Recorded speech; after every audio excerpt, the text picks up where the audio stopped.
আসসালামু আলাইকুম। সবাই কেমন আছেন?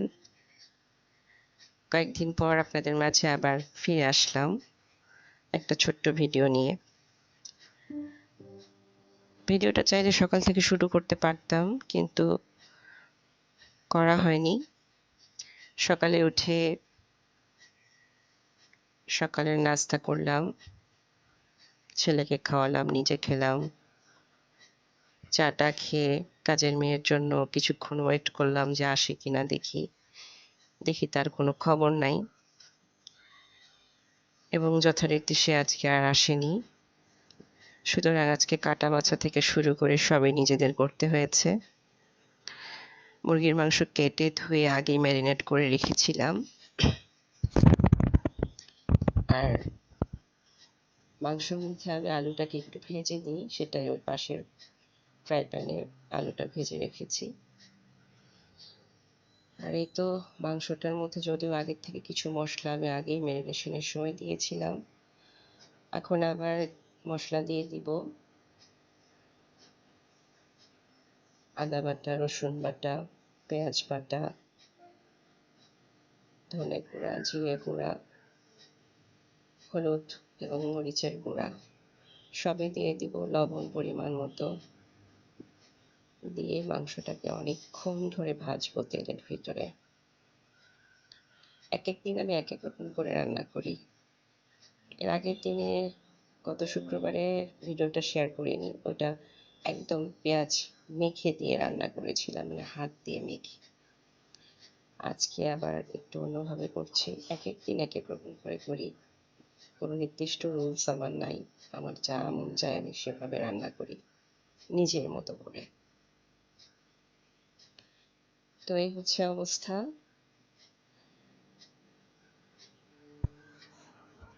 এখন সব স্পাইসগুলো দিয়ে দিচ্ছি মাংসর মধ্যে।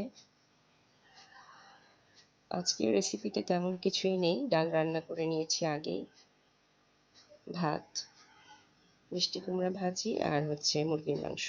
এই সিম্পল খাবার, এটা হচ্ছে আজকের খাবার।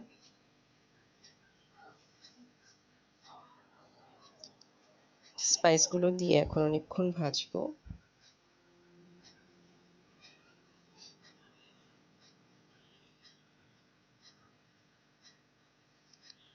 যে অনেকক্ষণ ধরে ভাজছি, ভাজার পরে এই অবস্থা।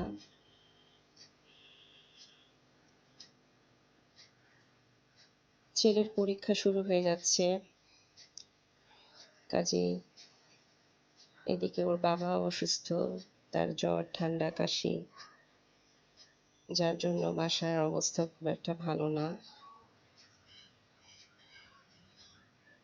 ছেলেকে পড়াতে হয়, সে পড়তে চায় না। এই যে মুরগিটাকে ভেজে নিচ্ছি, এরপর আলুটা দিয়ে আবার কষিয়ে ঝোল দিয়ে দিব। ঝোলটা একটু শুকিয়ে আসলে নামিয়ে ফেলবো।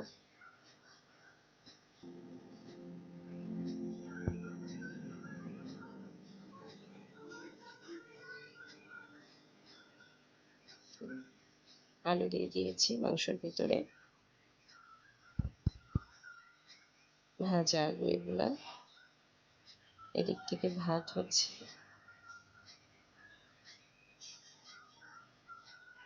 আর এই যে এখানে মিষ্টি কুমড়াটা ভাজি করে নিচ্ছি।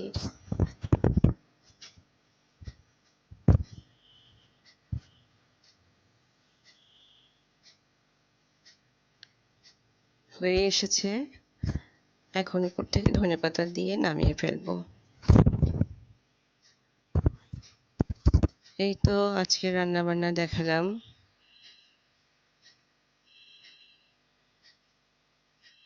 ভালো লাগলে কমেন্ট করে জানাবেন, আর আমার চ্যানেলটাকে সাবস্ক্রাইব করে আমার পাশে থাকবেন। আজকের মতো এই পর্যন্তই। ভালো থাকবেন সবাই। আল্লাহ হাফেজ।